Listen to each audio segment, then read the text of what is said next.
In this lesson, we're going to introduce irrational functions. So a rational function has the form of y equals f of x over g of x, where f of x and g of x are both polynomials. And g of x can't be 0, or else we're dividing by 0, and that cannot happen. All these pictures here are the different graphs you need to know the shape of. This first one, I like to call it the two-piece graph, because there's two pieces to the graph. And usually your equation will be in the form of some number over x. This next graph, I like to call this the volcano graph, because it kind of looks like a volcano. And this is your equation, so 1 over x squared. The other one is hole in the graph, because there's a hole in the graph. Whenever you have something in the denominator that could equal to 0. So for example, if x was equal to 1, we're going to have 1 minus 1, which is 0, and that's a problem, which is why we create a hole at x equals 1. This next graph, I like to call it the three-piece graph, mainly because there's 3 pieces. And this equation kind of looks like this, where you have something in your numerator. Usually your highest power is 1 over x plus 2 times x minus 2. Why? Because if you look at your values that could equal to 0, if x is equal to negative 2 here, we're going to have 0 times something, which is still 0. And we can't have 0 in the denominator. So our problem spots are at x equals negative 2 and 2, which is why we have asymptotes, vertical asymptotes there.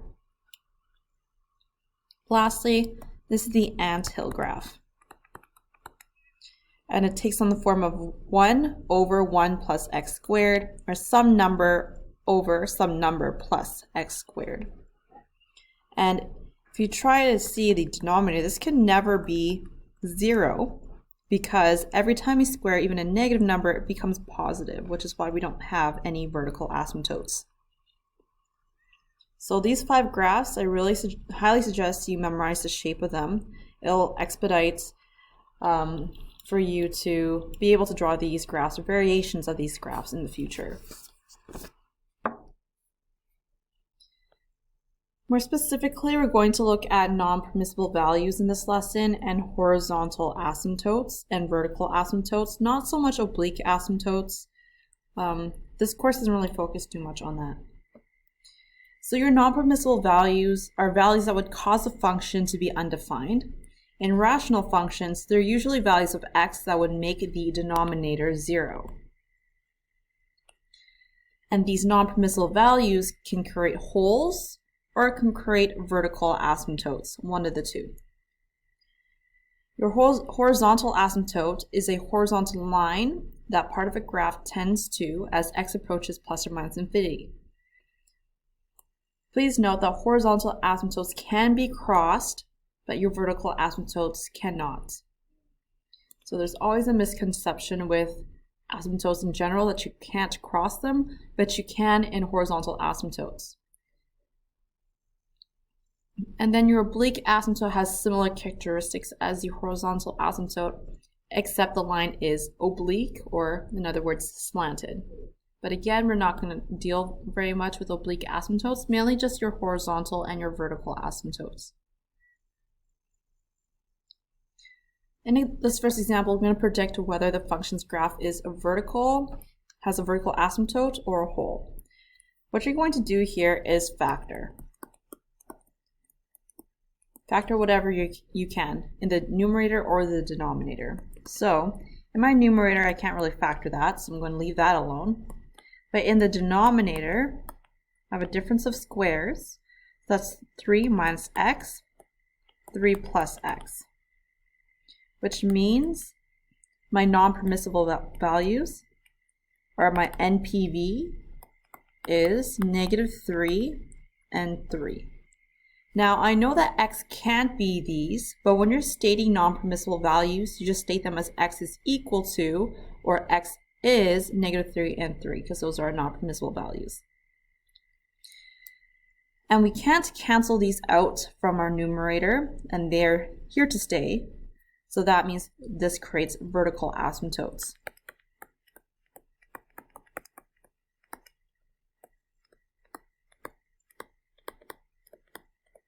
It'll be at x equals -3 and x equals 3. So these are the equations of that vertical line for your asymptote. For B, same sort of thing, we want to factor whatever we can. Looks like we can't factor our denominator, but we can certainly factor our numerator. That's x minus 2, x plus 1. And then right away, we can see that we can cancel out the x plus 1 from top and bottom. And then we're just left with x minus 2. Whenever we can cancel out from top and bottom like that, this creates a hole. So we still have a non-permissible value at x equals -1, but instead of saying this is a vertical asymptote, we call this a hole because we can cancel it out. So canceling out creates a hole. And then therefore we have a hole at x equals -1.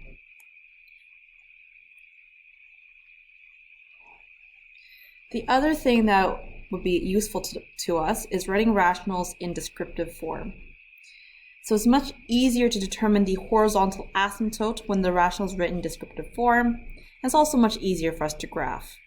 Rationals are in descriptive form when they look like so, where A is your stretch, but it also determines what quadrants your graph is going to be in. So if A is positive, then you're going to have a graph in quadrant 1 and 3. If A is negative, then you have a graph in quadrants 2 and 4.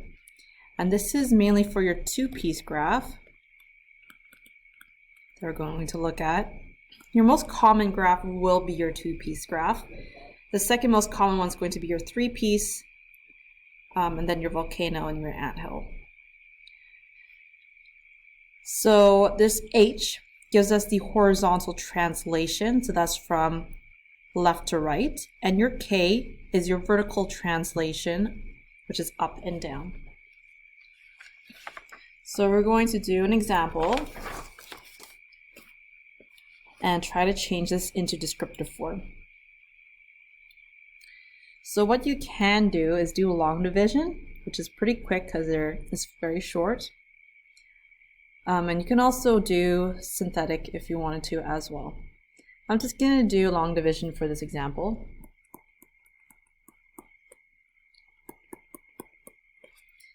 And see how many times you can divide this evenly. Well, in order to get rid of this 3x, I have to multiply x plus 1 by 3. Then we get 3x plus 3. Then we'll subtract to find the remainder. 3 minus 3x is gone. 2 minus 3 is -1, and that is our remainder. So y is equal to 3 minus 1 over x plus 1. Or we can say y is -1 over x plus 1 plus 3. And this is a descriptive form, exactly the format we want from over here. Where a value is -1, your k value is 3, and your h value is 1. I want you to try this one on your own, and then when you're ready, press play to see the solution. Okay, for this one, I'm just going to set it up again as long division. We're going to multiply x minus 3, so we can get a 2x. And then we'll get 2x minus 6. There's an invisible 0 here. So 2x minus 2x is just nothing. 0 minus minus 6 is 0 plus 6. So 6 is our remainder. Now I'm going to rewrite this. Y is equal to 2 plus our remainder over the divisor. Or in other words, this is 6 over x minus 3 plus 2. So 6 will be our a value, the k is 2, and then the h is -3.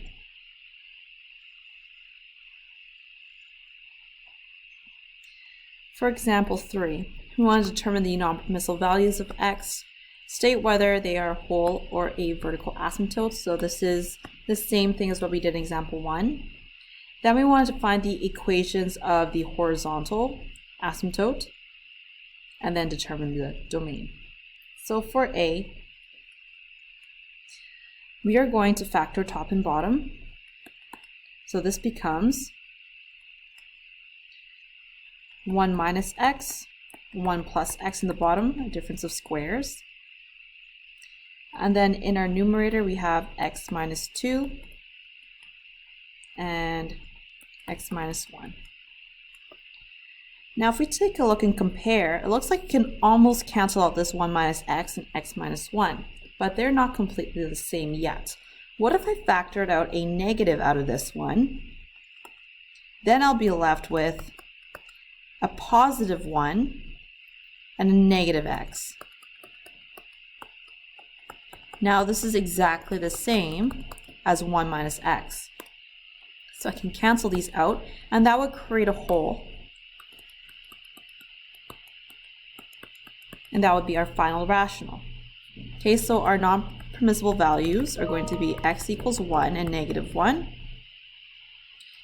But more specifically, x equals 1 is a whole, or creates a whole, sorry.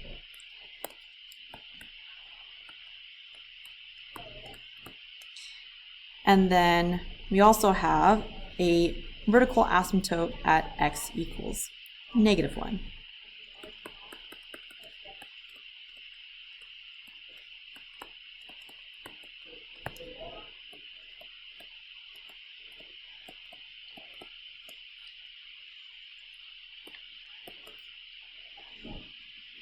To find your horizontal asymptote, there is a little trick that we can use. So this is our original equation, or I'm going to say y1, because I'm not going to write the entire one.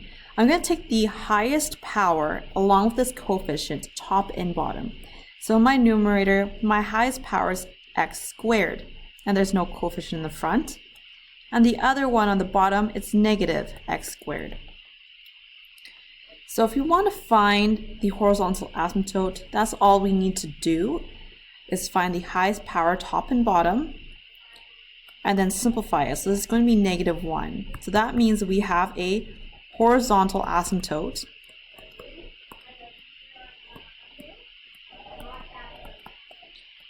at x equals, or sorry, y equals, because it's a horizontal one, negative 1. So the only time you can use this rule is if you have the same degree top and bottom for your rational. Now, if you had a numerator that has a lower degree than the denominator, then y equals 0 is going to be your horizontal asymptote. And if the polynomial in the numerator is greater than the degree in the numerator is greater than the degree in the denominator, then there is no horizontal asymptote. It's going to be slant asymptote. So I can write this as a note on the side. Only use this method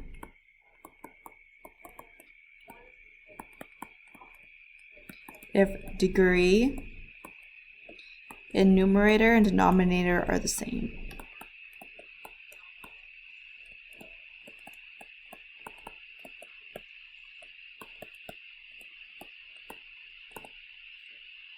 And we're going to look at more examples later, so I'm going to write another note on the side for other methods. Lastly, we will determine the domain. So your domain is determined also by its non-permissible values. That means that our graph will exist everywhere except for x equals 1 and at x equals negative 1. So for our domain, we're going to include everything from negative infinity to negative 1, and then negative 1 to 1, and then 1 to infinity. So this is in interval notation. If you want to do set notation, you can say x is the element of the reals such that x can't be 1 and negative 1. So you can say of one of two ways for your domain. For example number 2, we're going to go about the same sort of way. We're going to factor to see if we can cancel anything out. So this will be x plus 2, x minus 1, all over x plus 1. So it looks like we can't cancel anything out. Now to answer part A, we want to determine what our non-permissible value is.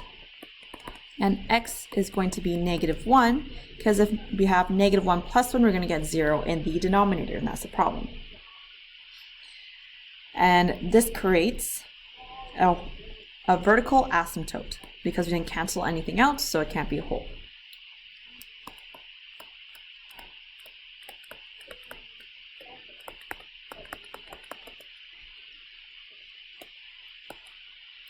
Now we want to find the horizontal asymptote here. The polynomial in the numerator is higher, has higher degree than the polynomial in the denominator. So there is no horizontal asymptote, but there is a slant asymptote. So we can just say no horizontal asymptote, but a slant one. We don't need to find it because we won't be graphing anything with that anyway. And you know this because higher degree in numerator than denominator.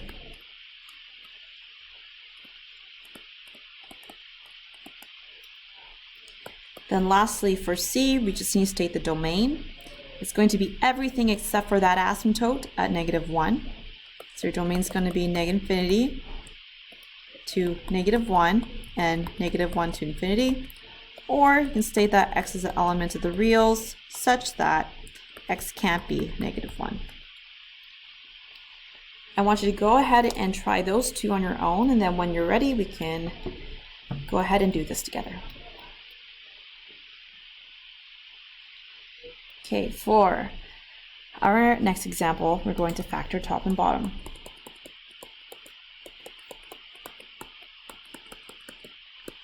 And as you can see, we can't cancel anything out, so that means we have vertical asymptotes.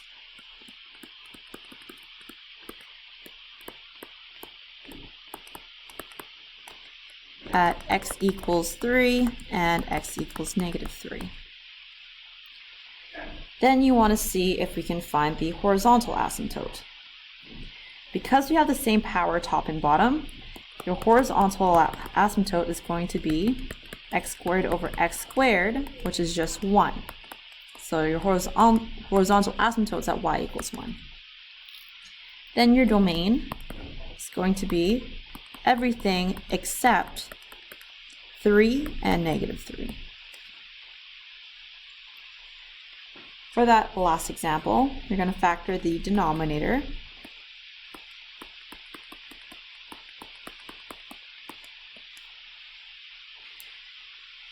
Okay, so then here we're going to have vertical asymptotes again because we can't cancel anything out from top and bottom.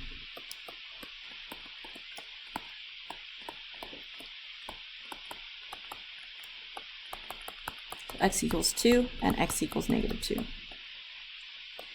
For your horizontal asymptote here, because we have a smaller power in the numerator compared to the denominator, this means that there is a horizontal asymptote of y equals 0. And that's always the case when degree in numerator is smaller than degree in the denominator.